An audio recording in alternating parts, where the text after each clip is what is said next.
시청자 여러분 안녕하십니까? 센 경제 현장의 임동석입니다. 앞으로 센 경제 현장은 시청자 여러분의 요구에 부응하기 위해서 발빠르고 정확한 뉴스를 전해드리는 것은 물론이고 증권 투자 전략 그리고 국내외 경제를 심층 분석해서 여러분의 이해를 돕도록 하겠습니다. 자, 경제에 대한 모든 것 저희 센 경제 현장을 통해서 얻으실 수 있으리라 자신합니다. 자, 오늘의 경제 이슈 키워드는 단연 주가 폭락입니다. 미국 뉴욕 증시 폭락의 코스피 지수가 한때 1200선이 붕괴될 정도로 큰 충격을 받았었습니다.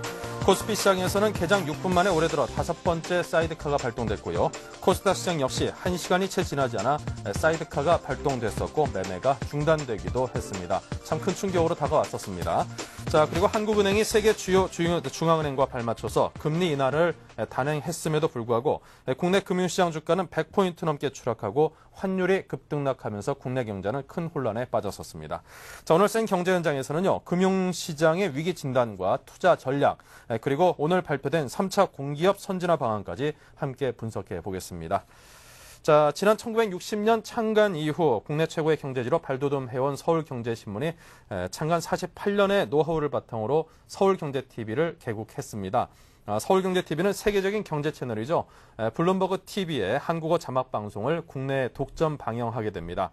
자, 이에 따라 시청자 여러분은 글로벌 경제 위기로 촉발된 이 세계 금융 환경의 흐름을 안방에서 한눈에 쉽게 파악할 수 있게 됐습니다. 자, 그 소식을 양혜선 기자가 전합니다.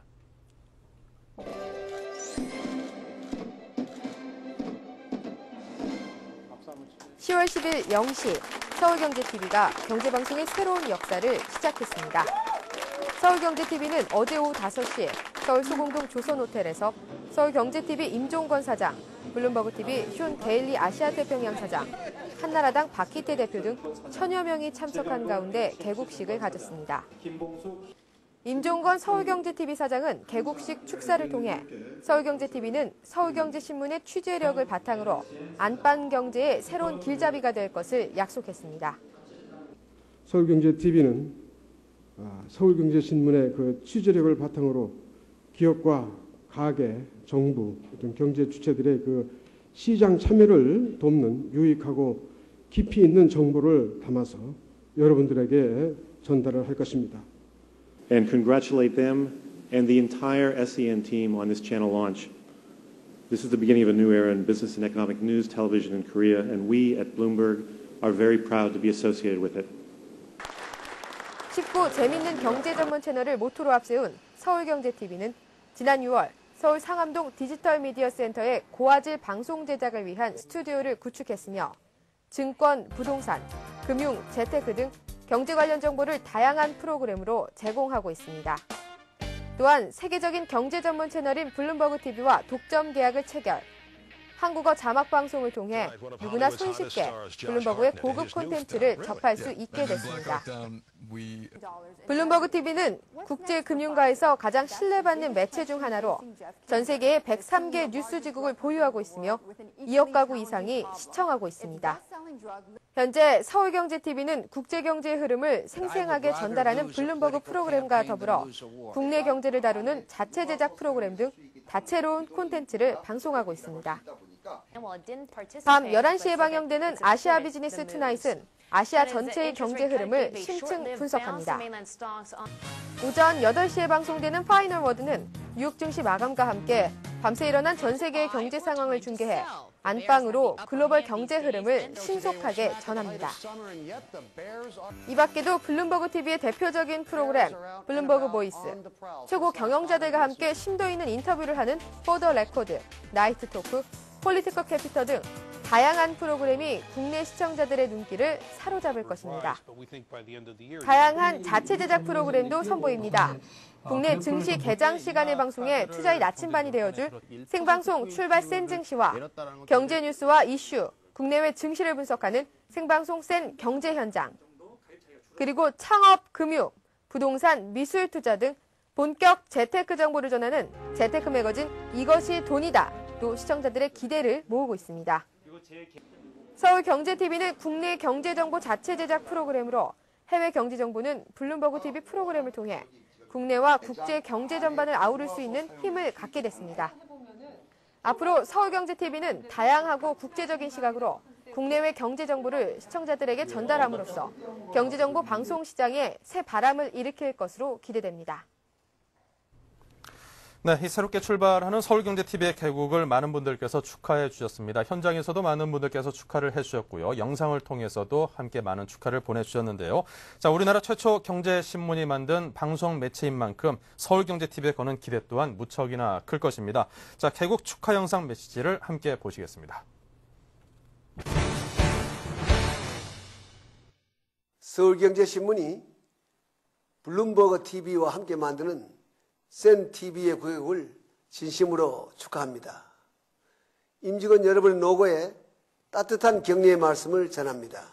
또한 무한한 발전을 기원합니다. 개국을 축하드립니다.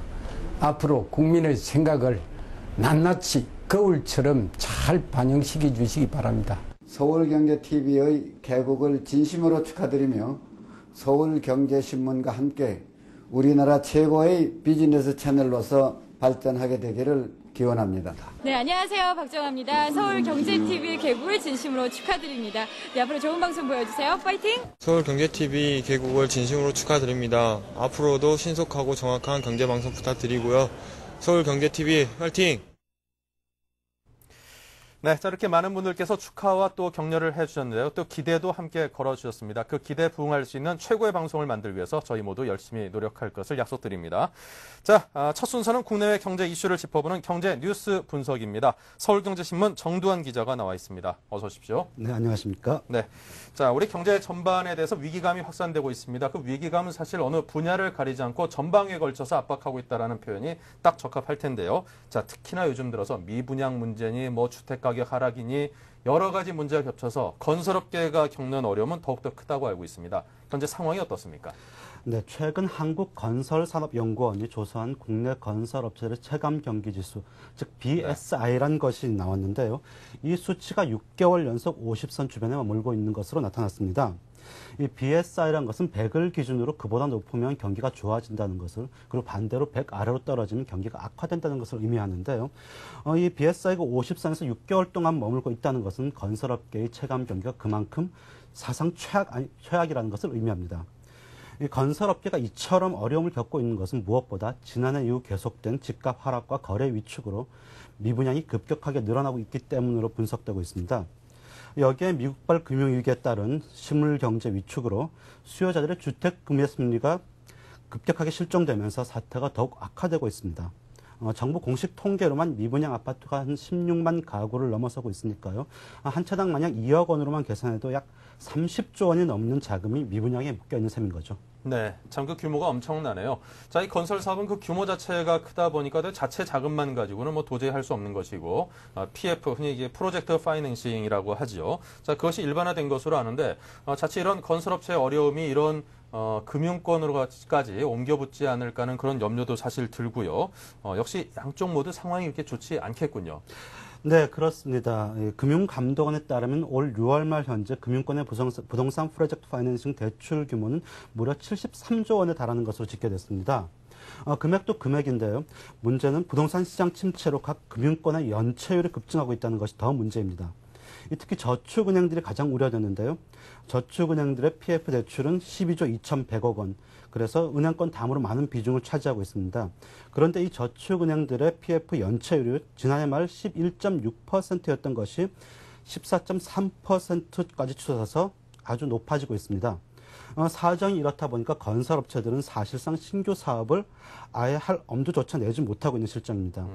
이 때문에 한 대형 건설업체의 경우 수도권에 추진 중인 대규모 복합단지 개발에 대한 PF가 이루어지지 않아서 아예 사업 축소나 연기를 검토 중인 것으로 알려지고 있습니다. 만약 이 때문에 우리 경제 위기가 현실화된다면 건설업이 가장 먼저 희생양이 될 것이라는 분석이 제기되고 있습니다. 네. 현재 우리가 처한 상황이 상당히 심각한 상황이라는 것을 느낄 수 있게끔 해주는 대목인데요. 자, 그렇다면 정부에서 뭔가 이에 관한 어떤 대책들을 마련을 하고 있는지요? 네, 그렇습니다. 정부도 사태의 심각성을 인식하고 최근 대책 마련에 나선 것으로 알려지고 있습니다. 기획재정부와 금융위원회가 주축이 돼 건설업계에 대한 금융지원을 강화해주는 내용을 마련하고 있는데요. 이번 대책은 새 정부 출범 이후 몇 차례 나왔던 부동산 대책들과는 다소 차별성을 갖고 있습니다. 사실 그동안 나왔던 대책들은 미분양 해소나 공급 확대 등 간접적인 것들이 많았는데요. 이번 대책은 건설사의 자금난을 직접 해소해 주기 위해서 좀 직접적인 건설 지원책은 나올 것 같습니다. 현재 알려지고 있는 내용을 좀 보겠는데요. 우선 기존 PF 대출금이 만기 연장과 그리고 중단된 PF 대출 활성화 방안, 그리고 공공기관이 팔았던 주택용지를 공공기관에 다시 되사주는 방안들입니다. 또 최근 만기가 도래하고 있는 다주택자의 처분 조건부 대출 만기를 한 2년 정도 연장해 주는 방안도 검토 중인 것으로 알려지고 있습니다. 네. 이 대출은 다주택자가 일정 기간 내에 잉여주택을 처분하지 않으면 높은 금리로 이자를 물게 하거나 또는 강제 처분까지 명령하는 제도인데요. 만기를 늘려 다주택자들의 숨통을 터주하는 것으로 분석되고 있습니다. 네, 자 그러한 대책들을 마련을 하고 있군요. 자 그렇다면 더욱 중요한 것은 이렇게 마련된 대책들이 과연 어느 정도의 효과를 시장에 낼 수 있는가, 그게 더 중요한 것일 텐데 어떻습니까? 업계에서 그런 것에 대한 긍정적인 어떤 효과들이 나타나고 있나요? 예, 일단은 대책을 좀 더 지켜봐야 될 것 같습니다. 아직 만들고 있는 중이니까요. 하지만 현재 논의되고 있는 수준의 대책으로는 특별히 상황이 나아지지 않을 것이라는 게 전문가들의 일반적인 견해입니다. 최근 한국은행이 기준금리를 좀 인하하긴 했지만 금융권의 대출금리가 계속 높은 편이고요. 또 PF 대출 만기를 연장해 준다고 하더라도 건설업체들의 이자 부담은 계속되기 때문에 여전히 업체들은 어려움을 겪을 것 같습니다.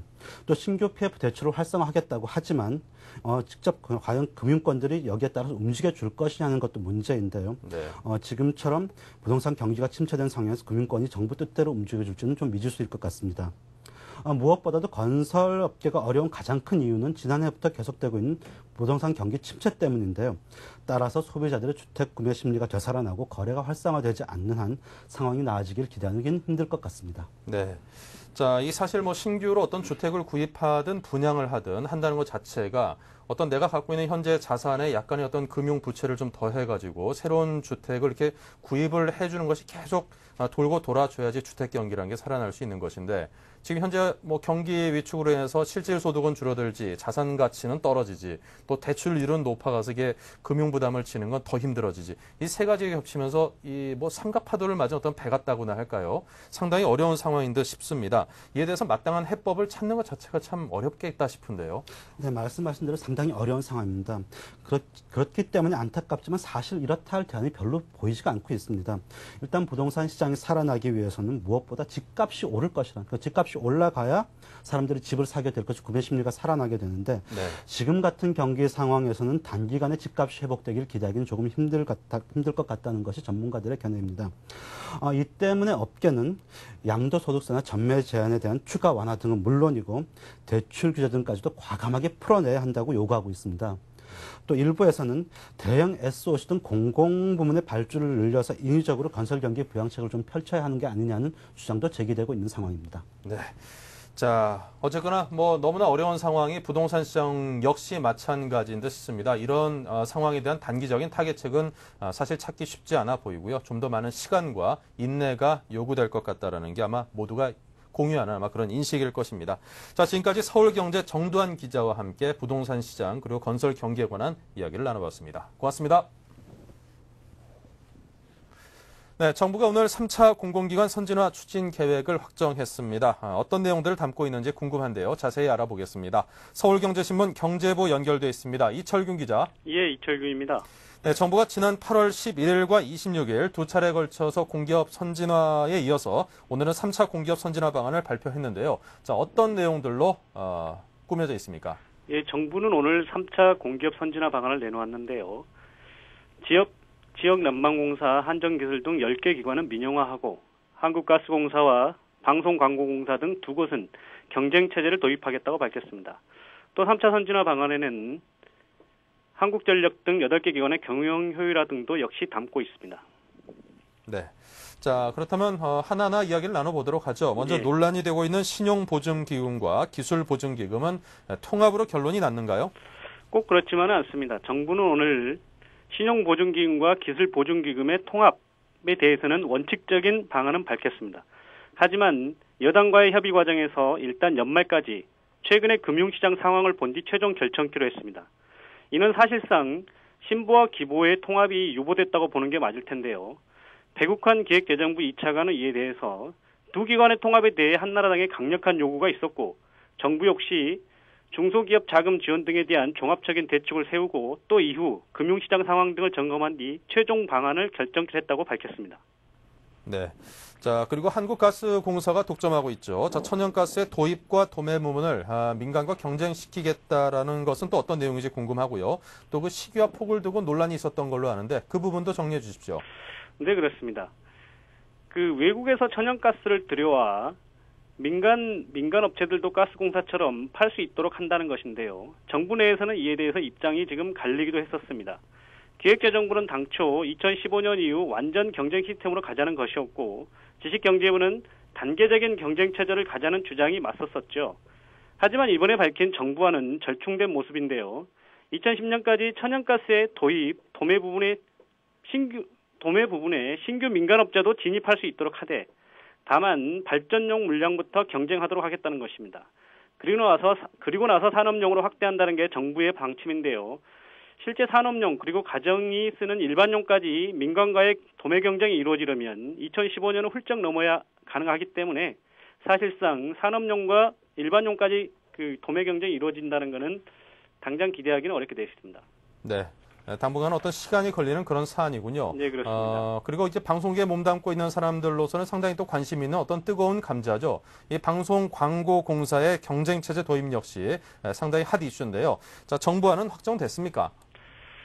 이 방송 광고에 대한 경쟁을 도입한다라는 것은 정말 뜨거운 감자였기 때문에요. 정부 역시 이번에는 원칙만 정했습니다. 네. 정부는 내년까지 각계 의견을 들어서 구체적인 방안을 마련하겠다고는 밝혔는데요. 하지만 경쟁체제로 전환하는 시점, 언제부터 경쟁체제로 가겠다라는 시점은 결정하지 못한 상태입니다. 다만 정부는 방송 광고 대행이 경쟁체제로 바뀔 때 피해를 볼 것으로 예상되고 있는 게 CBS나 불교방송 등 종교방송 또는 특수방송 등인데요. 이들에 대해서는 일단 반발을 누그러뜨리기 위해서 지원 방안을 마련하겠다고 밝히고는 있습니다. 네. 자, 그리고 정부가 대규모 적자를 기록하고 있는 철도공사에 대해서 민영화를 할 수도 있다는 그런 운도 뗐다죠. 네, 그렇습니다. 정부는 지난해 기준 6,400여억 원의 적자를 기록 중인 철도공사의 경영 효율화 방안을 마련했는데요. 2010년까지 적자 규모를 절반으로 줄이고 2012년부터는 흑자로 전환한다는 게 내용입니다. 하지만 정부는 이 같은 철도공사 경영 효율화 방안이 그 목표를 달성하지 못할 경우 2010년에 적자 규모를 절반으로 줄이지 못할 경우는 민영화도 추진하겠다. 그런 식으로 밝혀서 앞으로 논란이 예상되는 부분입니다. 네. 자, 앞으로 이게 합리적으로 잘 진행이 돼서 많은 공공기관들이 수익을 내는 그런 구조로 잘 바뀌었으면 좋겠습니다. 네. 자, 지금까지 세 차례에 걸쳐서 공공기관 선진화 방안을 내온 정부의 움직임에 관한 정리를 들어봤습니다. 이철균 기자와 이야기 나눴습니다. 예, 말씀 고맙습니다. 네, 감사합니다.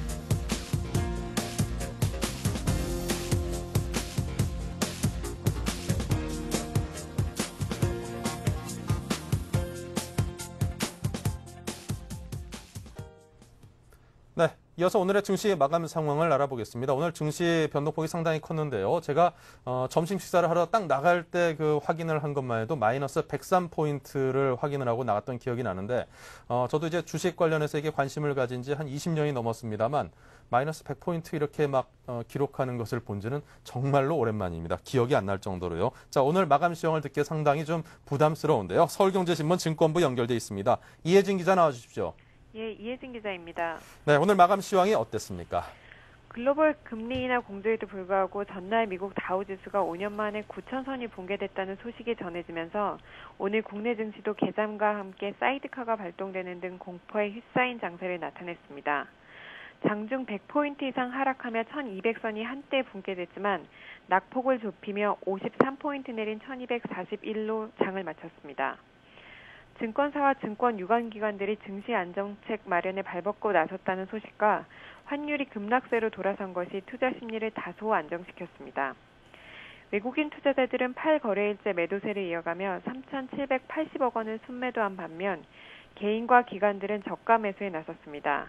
오늘 개인은 3,000억 원, 기관은 5,300억 원을 순매수했으며 특히 연기금이 1,400억 원을 순매수해 눈길을 끌었습니다. 전업종이 하락 마감한 가운데 전기, 가스, 비금속 광물 업종의 낙폭이 컸습니다. 네. 오늘 코스닥 지수도 어제보다 19포인트 하락한 350포인트를 기록했습니다. SK 브로드밴드, 메가스터디 등이 9% 이상 하락하며 낙폭을 키웠습니다. 네. 자, 그리고 뭐 주가는 그렇게 마감이 됐다라고 정리를 할 수 있겠고요. 또 환율 역시 궁금합니다. 오늘 극적으로 막판에는 하락으로 방향을 잡았었다고요. 외환시장에서 원달러 환율은 가파른 하락세를 보이며 전날보다 70원 하락한 1,309원으로 장을 마쳤습니다. 환율은 개장과 함께 폭등세를 연출했습니다.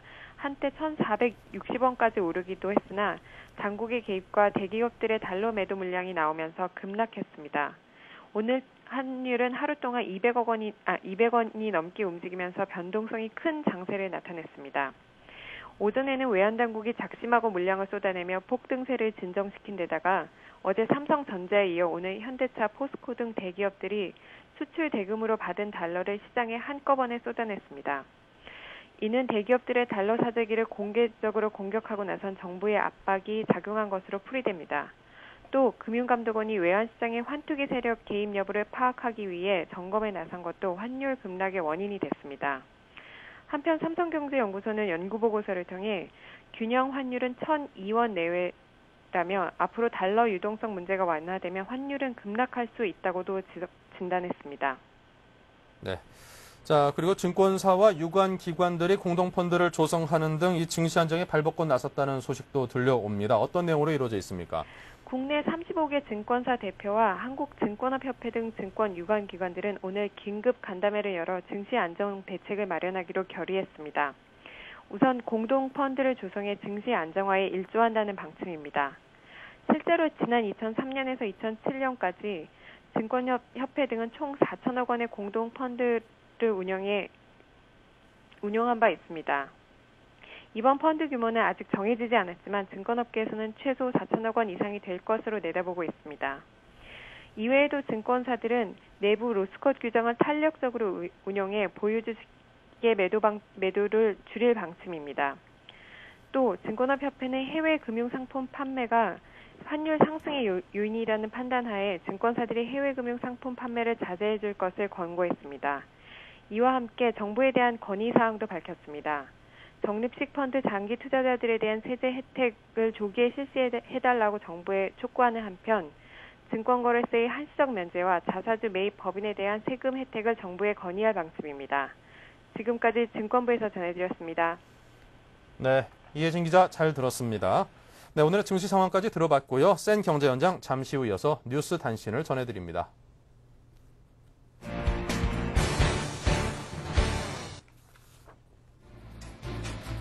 네, 오늘의 주요 뉴스입니다. 증권사 사장단은 오늘 오후 긴급회의를 열고 증시 안정을 위해 공동펀드를 조성키로 했습니다. 환율 안정을 위해 해외 펀드 등 금융상품 판매도 자제할 계획입니다. 한국의 신용 위험도를 보여주는 외국한 평형기금 채권 가산금리가 연일 최고치를 경신하며 오르고 있습니다. 국제금융시장에서 외평채 가산금리는 8일 기준 317bp로 사상 최고치를 기록했습니다. 조지 W. 부시 미국 대통령은 우리나라 시간으로 오늘 오후 11시 미국과 세계 금융시장 위기에 대처하기 위한 긴급 성명을 발표합니다. 강도 높은 금융 시스템 안정 조치가 예상되고 있습니다. IMF가 90년대 말 외환위기 때 마지막으로 썼던 긴급 금융지원 시스템을 새로 가동하기 시작했습니다. 도미니크 스트로스칸 IMF 총재는 신흥시장에서 발생할 수 있는 문제에 신속히 대응할 체제를 갖췄다고 말했습니다.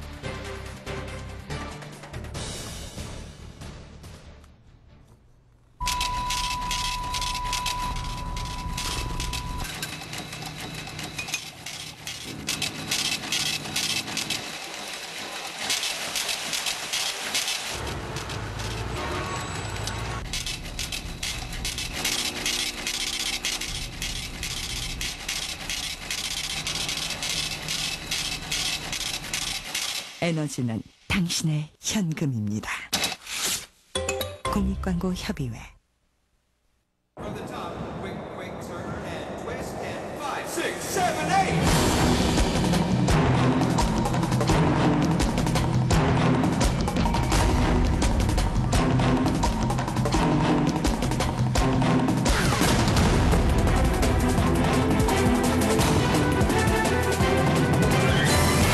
시선을 사로잡지 못한다면 라프마가 아니다. 당신은 라프마인가?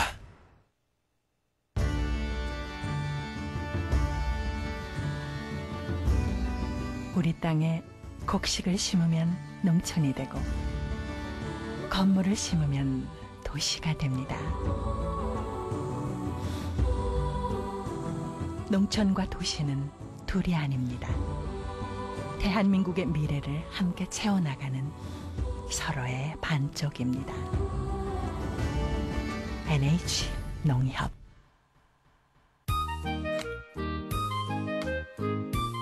아유, 너무 이쁘네.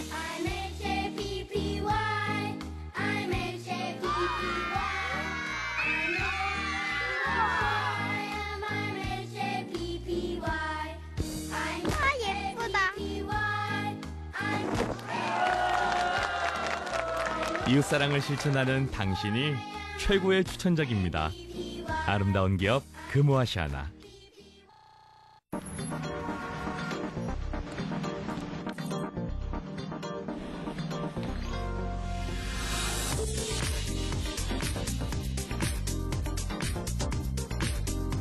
블룸버그 TV 국내 독점 채널 서울경제TV.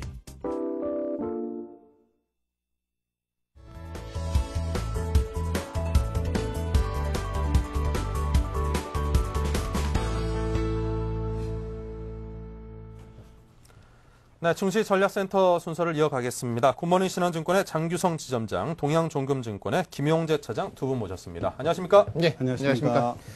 네, 먼저 장규성 지점장님, 오늘도 역시 미국과 유럽 증시의 급락 여파로 시장이 참 혼란스러웠습니다. 네, 오늘의 시장 상황이 어땠습니까? 객장에 앉아 계시기 좀 불편하셨겠습니다. 오늘 하늘이 정말 노랬습니다. 예. 네. 오늘 새벽에 미국 시장이 다우지수가 9,000포인트를 하방 돌파하면서 시작을 했습니다. 그래서 오늘 마이너스 7.3%로 오늘 장이 끝나서 8,579포인트로 끝났는데요.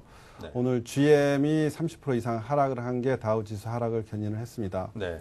이어서 열린 우리 시장은 미국 시장 하락의 여파로 마이너스 46포인트로 시작을 하여 장중에는 116포인트까지 하락을 하는 모습을 보였습니다. 하지만 2시께부터 당국에서 환율 시장에 개입을 하면서 환율이 하락하는 것을 기화로 시장이 반등을 시작하여서 오늘 종가는 53포인트가 하락을 한 채 시장이 마감을 하였습니다. 네. 자, 이렇게 해서 오늘 그 종가 자체로 놓고 봤을 때는 사실 뭐 50% 조금 넘는 그런 하락이라고는 하지만 장중에 워낙 큰 폭으로 빠졌기 때문에 아마 대부분의 투자자들은 50포인트밖에 안 빠졌네. 참 다행이네라고 생각을 하신 분들도 적지 않았을 것 같습니다. 오늘 정말로 변동성이 많았습니다. 네. 종목별로는 오늘 KB금융지주가 상장을 하였는데요. 네. 참 운이 없죠.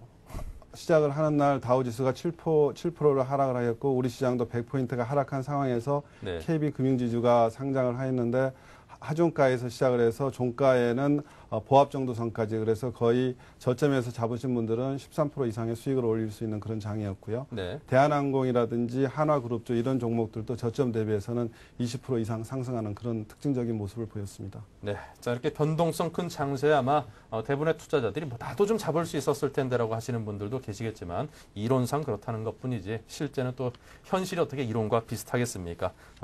자칫 가볍게 움직이시다가 자칫 큰 손실을 입으실 수도 있으니까 보다도 그냥 신중하게 접근하시기 바라고요.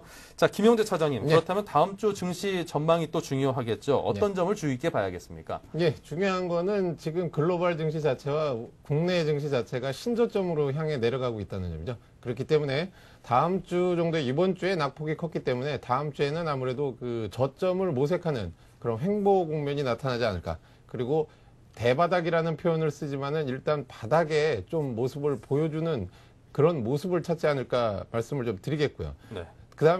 다음 주, 즉 월요일부터 좀 중요 있게 좀 보셔야 될 게 아무래도 그 오늘 밤에 열리는 그 유럽 증시와 미국 증시의 어떤 추가 하락 내지는 혹은 반등의 모습이 나타나는지 꼭 한번 확인을 하셔야 되겠고요.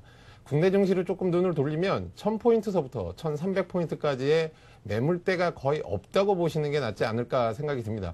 과거로 돌아가 보면 1000포인트에서 1300포인트까지는 거의 수직으로 상승을 했기 때문에 내려갈 때도, 즉, 그래, 오늘 국내 증시에서도 나타났지만은 오늘 장중에 힘없이 100포인트 이상 밀리면서 1200이 깨지는 그런 모습을 보여줬기 때문에 그 사이에서는 아무래도 보수적인 관점을 가지고 종목을 적극적으로 매수하기보다는 조금 좀 관망하는 자세가 필요하지 않을까, 이렇게 좀 정리를 해드리겠습니다. 네, 일단은 좀 관망하는 자세를 유지하자, 그런 주문을 해주셨습니다. 자, 두 전문가의 오늘 증시 상황 분석에 대한 의견을 여쭤봤고요. 계속해서 두 분의 포트폴리오를 여쭤보겠습니다.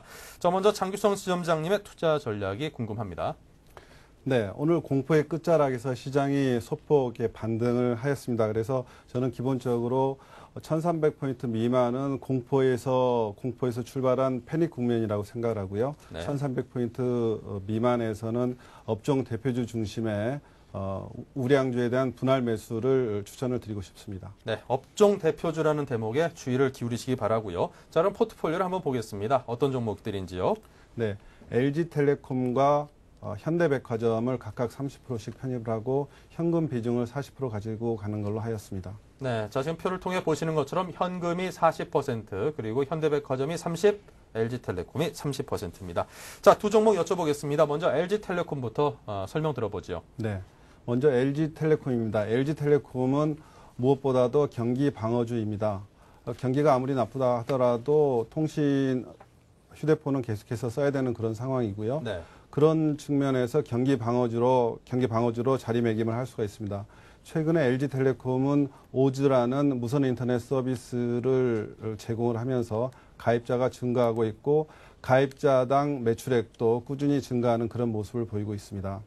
두 번째로는 실적 호전입니다. 3, 4분기에 LG텔레콤은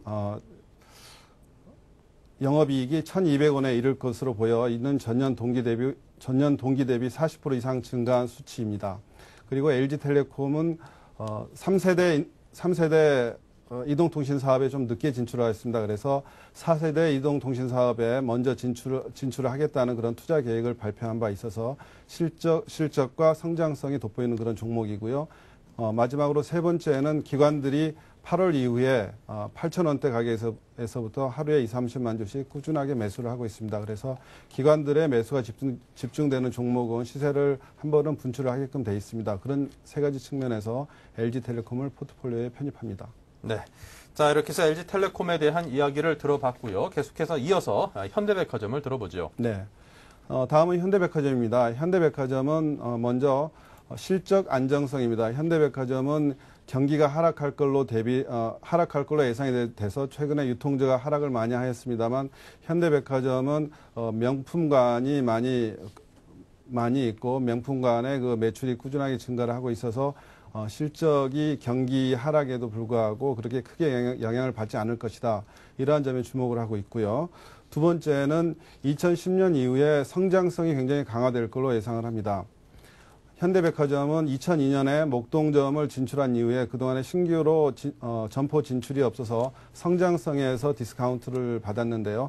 2010년서부터는 아산, 청주, 대구, 양재 이렇게 순차적으로 점포가 진출이 계획되어 있습니다. 그래서 성장성에서 디스카운트를 받았던 그런 요인이 없어지는 거고요. 세 번째는 부동산 및 지분 가치가 굉장히 우량한 그런 종목입니다. 네.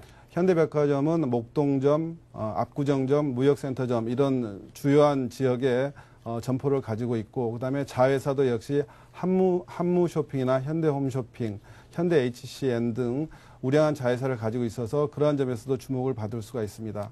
참고적으로 오늘 제가 장이 끝나고 난 다음에 시가총액을 한번 비교를 해봤습니다. 신세계백화점이 시가총액이 8조 4천억, 롯데쇼핑이 5조 4천억, 현대백화점이 1조 5천억 정도로 시가총액이 되어 있습니다. 이런 측면에서도 현대백화점이 저평가되어 있다고 판단되어서 포트폴리오에 편입합니다. 네. 자, 이렇게 해서 신세계와 롯데쇼핑과 함께 삼각구도를 이루고 있는 현대백화점을 추천을 해 주셨습니다. 근데 좀 한 가지 좀 궁금한 게 이제 현대백화점 같은 경우는 이제 어떤 요즘에 어떤 유통 사업의 메카라고 하면 할인점인데 네네. 그 부분이 없는 부분이 조금 아쉽지 않을까 싶은데요. 예. 그런 점이 좀 마이너스 요인이 될 수가 있습니다. 신세계 백화점이나 롯데쇼핑 같은 경우에는 각각 할인점을 다 가지고 있어서 그쪽 부분이 백화점 매출을 커버하는 그런 점이 있는데 현대백화점은 그런 점이 상대적으로 좀 부족합니다만 홈쇼핑이 또 그러한 그 마이너스 요인을 또 커버할 수 있다고 이렇게 볼 수가 있습니다. 또 이 홈쇼핑에서 이렇게 커버해주는 그런 부분도 있고 또 굉장히 우량한 그런 자회사들의 어떤 자산 가치라든가 부동산 가치 등등이 그러한 약점을 충분히 상쇄하고도 남기 때문에 자, 오늘의 포트폴리오 종목으로 추천을 해주셨습니다. 한번 관심 있게 보도록 하고요. 자, 그럼 이번에는 김용재 차장님의 전략을 한번 살펴보겠습니다. 예, 저는 경기방어주 2개 하고요. 일단 경기방어주라 그러면 통신주라고 얘기들을 많이 하는데 네. 유선통신주 하나와 무선통신주 하나 추천을 드리고요. 그 다음에 또 하나는 요즘 시장에서 가장 화두가 되고 있는 환경주 관련 코스닥 종목을 하나 들고 나왔습니다. 환경이요? 예. 그 다음에 아무래도 시장을 보수적으로 좀 보는 관점이기 때문에 세 종목을 추천해 드리지만은 편입 비율을 20%씩 잡아 드리고요. 현금 비중을 40% 보유하고 넘어가시는 걸로 좀 말씀을 드리겠습니다. 예, 제가 다시 한번 정리를 해드리겠습니다. 40%의 현금을 남겨둔 채 포휴먼 20, LG텔레콤 20, 그리고 LG데이콤이 20%입니다. 장규성 지점장님과 똑같이 LG텔레콤이 중복돼서 편입이 있는 것이 눈에 띕니다. 자, 우선 LG데이콤부터 살펴보죠. 예, LG데이콤은 현재 유선통신 사업자로서 좀 지금 현재 오늘도 시장에서 얘기가 나왔지만은 LG파워콤과 지금 조회 공시가 들어가 있는 상태입니다. 그래서 LG파워콤이 지금 실적이 좋아지고 있고 수익이 나고 있는 회사이기 때문에 지분 평가도 받을 뿐만 아니라 그 합병 효과를 통해서 수익이 극대화될 수 있다. 이걸 먼저 말씀을 드리겠고요. 그다음에 전체적으로 3분기 매출서부터 좀 말씀을 드리면 전년 동기에 비해서 한 25% 정도의 증가세를 보여주고 있습니다. 그래서 4,206억 원 정도, 즉 한 4,200억 원 정도가 지금 추정이 되고 있고요.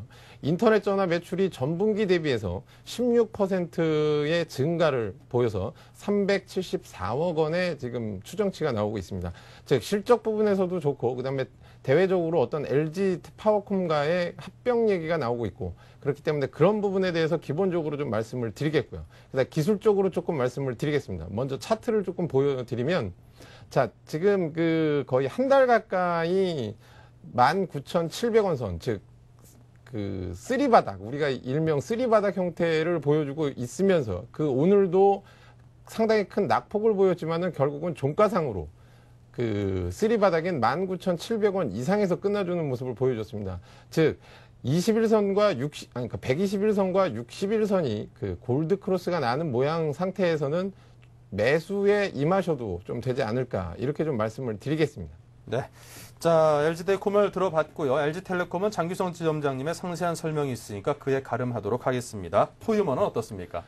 예, 포유먼을 먼저 말씀을 드리면요. 포유먼의 기본적인 것부터 말씀을 드리겠습니다. 네. 일단 중요한 거는 실적이겠죠. 회사의 실적이 어느 정도 되는지가 또 미래의 향후 기업의 가치를 따지는 거기 때문에 자, 먼저 순이익이 작년보다도 올해 365억 원으로 지금 상당히 한 20% 이상의 증가세를 보여줬고요. 마찬가지로 2009년에도 437억 원의 추정치가 지금 나오고 있기 때문에 성장성 면에서도 상당히 우량하다 이렇게 말씀을 드리겠습니다.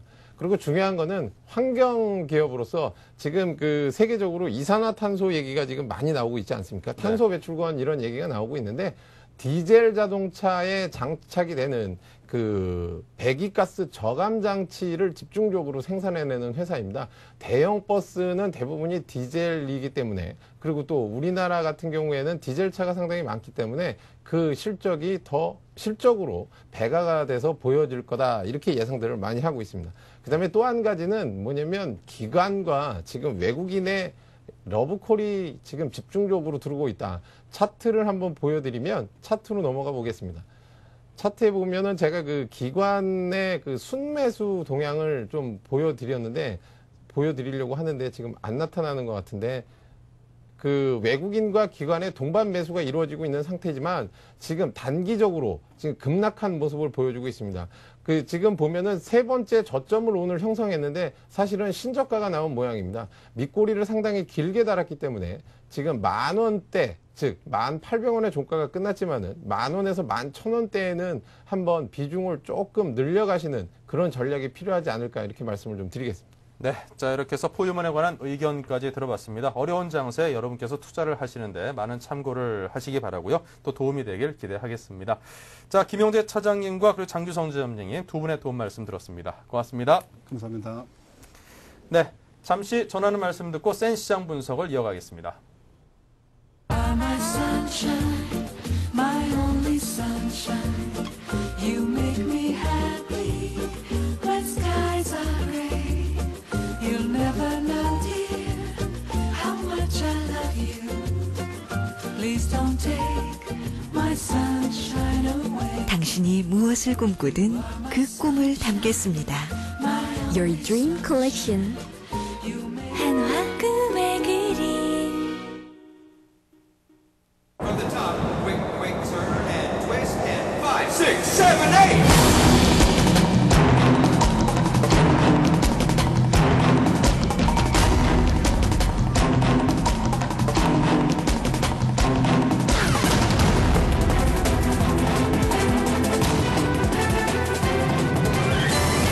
시선을 사로잡지 못한다면 라프마가 아니다.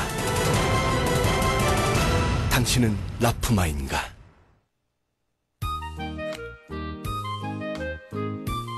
아유, 너무 이쁘네.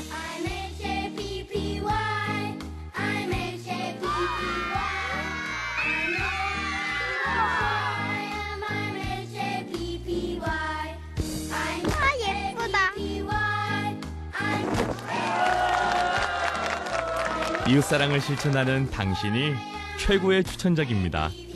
아름다운 기업 금호아시아나.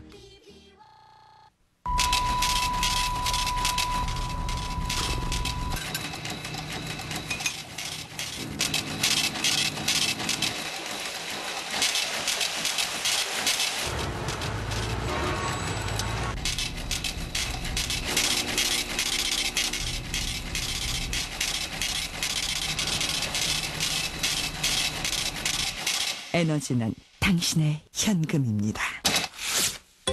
공익광고협의회.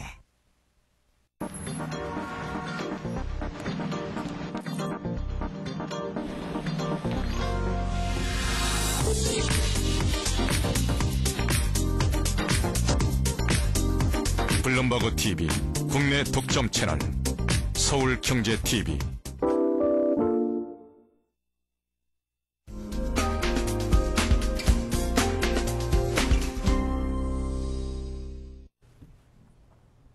네, 이번 순서는 전문가와 함께 시장 상황을 종합적으로 분석해보는 센 시장 분석 시간입니다. 서울경제신문 박시룡 논설실장과 함께하겠습니다. 안녕하십니까? 네. 네. 자, 이 금융위기를 막기 위해서 미국을 비롯한 주요국들이 상당히 많은 그 대책들을 쏟아내고 있습니다. 구제 금융과 금리 인하 등 굉장히 강도 높은 대책들을 쏟아내고 있는데요. 자, 그럼에도 불구하고 어떤 시장의 불안감이 가라앉기는커녕 오히려 더 증폭되는 거 아닌가 싶은 그런 염려가 듭니다. 자, 우리나라 역시 거기서 예외는 아닌데요. 자, 이처럼 많은 대책들을 마련하고 쏟아내고 있음에도 불구하고 그 효과가 나타나지 않고 있는 이유가 도대체 뭘까요? 뭐 여러 가지 요인이 있겠지만 제일 큰 요인은 아무래도 이번 그 작년 서프라임 사태 그 이후에 그 금융 부실의 그 규모가 당초 생각했던 것보다는 그 컸다는 점, 네. 그게 가장 큰 이유가 될 것 같고, 그다음에 그 사실 미국 그 연방준비제도 이사회는 이제 작년 그 7월 그 서프라임 사태 발생 이후에 꾸준히 금리를 인하해왔고, 특히 이제 금년 들어서는 그 여러 가지 이 긴급 자금 공급이라든지 또 네. 앞으로 한 7천억이 넘는 그 대규모 그 구제금융을 제공하는 계획까지 지금 마련해 놓고 있는데 불구하고 오히려 금융 불안이 진정될 걸로 들 많이 그 전문가들이 예상을 했습니다만은 실제로는 오히려 더 지금 악화되는 그런 상태를 보이고 있어서 사실 보기에 뭐 참 그 답답한데, 지금 그 구제금융의 그 이렇게 그 효과가 좀 지연되고 있다고 할까 좀 만족할 만한 효과가 나타나지 않고 있는 것은 역시 그 불안감, 네. 그 금융기관이나 그 시장 투자자 참가자들의 그 미래에 대한 극심한 불안감, 이것이 그 해소되지 않고 있는 것 아닌가 하는 생각이 들고, 그 다음에는 지금 금리를 많이 인하했는데도 불구하고 그 은행을 비롯한 금융기관들이 그 자금 대출보다는 오히려 더 회수를 하고 있어서 실제 네. 그 자금 시장에서 자금이 지금 그 경색이 계속되고 있다. 이런 생각이 들고, 특히 우리나라가 더 많은 더 큰 불안이 되고 있는데, 이건 뭐 저희들이 입장에서 봤을 때 물론 해외 자금들의 그 유출이 많이 일어나고 있기도 하지만은 또 국내적으로도 그 과거에 그 외환 위기 때 그 경험이랄까 이런 것 때문에 좀 과민 반응하는 부분도 좀 있는 것 같고, 또 일부 최근에 그 외국 일부 언론이나 이런 기관들에서 한국 경제의 그 실상을 좀 왜곡하거나 좀 오버하는 그런 사례들도 있어서 불안 심리를 더 그 부추기는 것도 한 가지 요인이 아닌가 하는 생각이 듭니다. 네, 이 국내적인 상황만 살펴보면 지난 IMF 위기를 한 10여 년 전에 겪어본 시장 참여자들이 나름대로 학습 효과가 있기 때문에 그에 대한 또 불안감이 그 정도의 상황이 또 오는구나라는 그런 불안감도 더 가중되는 것도 있을 것이고, 이래저래 어떤 금융의 위기라기보다는 신뢰 위기라는 표현이 더 적합하다라고 하는 그런 분들도 있는데 참 옳은 표현이다라는 생각이 듭니다. 자, 이렇게 어느 한 나라의 어떤 그 상황이라고 보기 힘들고요. 이제는 그 세계 각국의 주요 국가들이 공조 체제를 갖추기 위한 노력을 하고 있습니다. 자, 내일 G20개국 재무장관 회동도 함께 예정이 되어 있는데요. 자, 이런 국제적인 움직임이 지금의 금융 위기 상황을 가라앉히는데 도움이 되겠습니까? 예, 이번 사태가 진원지는 물론 미국이었습니다만은 이 사태 이번 그 금융 불안의 그 심각성이랄지 그에 따른 뭐 어떤 파괴 이력이랄지 이런 게 너무 크다 보니까 사실 미국 한 나라 또는 특정국 한 나라의 힘만으로는 좀 수습하기 어려운 네. 그 정도로 금융 위기의 깊이가 깊기 때문에 이 사태를 빨리 해결하기 위해서는 그 주요국들, 관계국들 간의 그 국제 공조, 이게 불가피하다고 생각이 됩니다. 그래서 그제 그 G7 국가들이 일제히, 중국을 포함해서 일제히 그 대폭적인 금리 인하를 단행했고, 또 이미 그전부터도 그 미국과 유럽을 중심으로 G7 국가들이 긴밀하게 그 정책 협력을 해왔던 것으로 알고 있고, 네. 또 최근에 와서는 그것만으로는 좀 부족하지 않느냐 해서 선진 7개국하고 그 개도국 13개국이 같이 하는 G20, G20개국이 아마 내일 다시 그 재무장관 회의를 열어서 그 대책을 수습할 걸로 생각이 되는데, 뭐, 나름대로 그런 그 공감대가 형성이 되고 각국이 협조를 하면 이 사태를 수습하는 데 많은 도움이 될 걸로 기대가 됩니다. 네.